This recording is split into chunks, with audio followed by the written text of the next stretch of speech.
Whether Mr. Trump should be removed from office by the Senate or by popular vote next election, that is a matter of prudential judgment, Christianity Today's editor-in-chief, Mark Galli, wrote in the op-ed.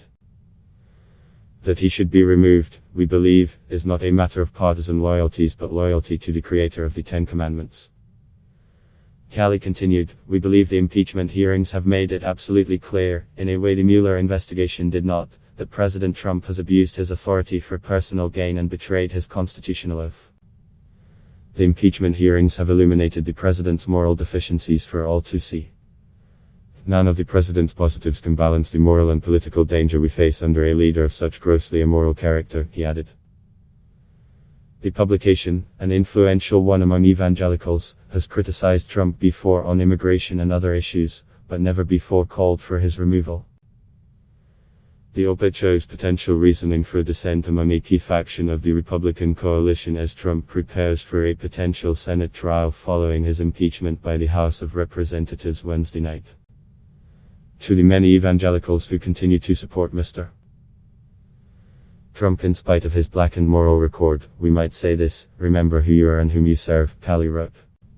Consider how your justification of Mr. Trump influences your witness to your Lord and Savior. Consider what an unbelieving world will say if you continue to brush off Mr. Trump's immoral words and behavior in the cause of political expediency.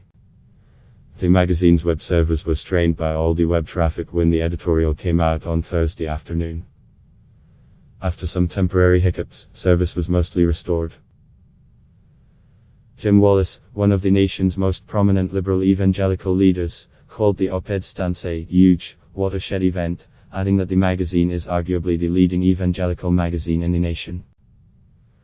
What court is saying in their editorial is removing Donald Trump from office is now a matter of faith, not politics, and I agree, Wallis told CNN. Wallis, founder of Sojourners magazine, says evangelicals made a Faustian bargain with Trump: appoint the federal judges we want and we will look the other way.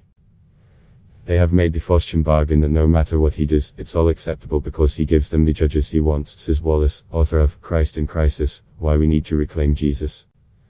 As far as the impact of the announcement, Wallis says it may impact two groups of evangelicals the most: suburban white women and younger evangelicals who are already jaded by older evangelicals' embrace of Trump.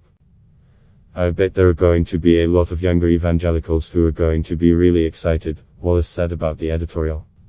He says there are now cracks in the wall of evangelical support for Trump. You don't need a whole lot to shift the race, just a few votes in key places in key states could make the ultimate difference, Wallis said.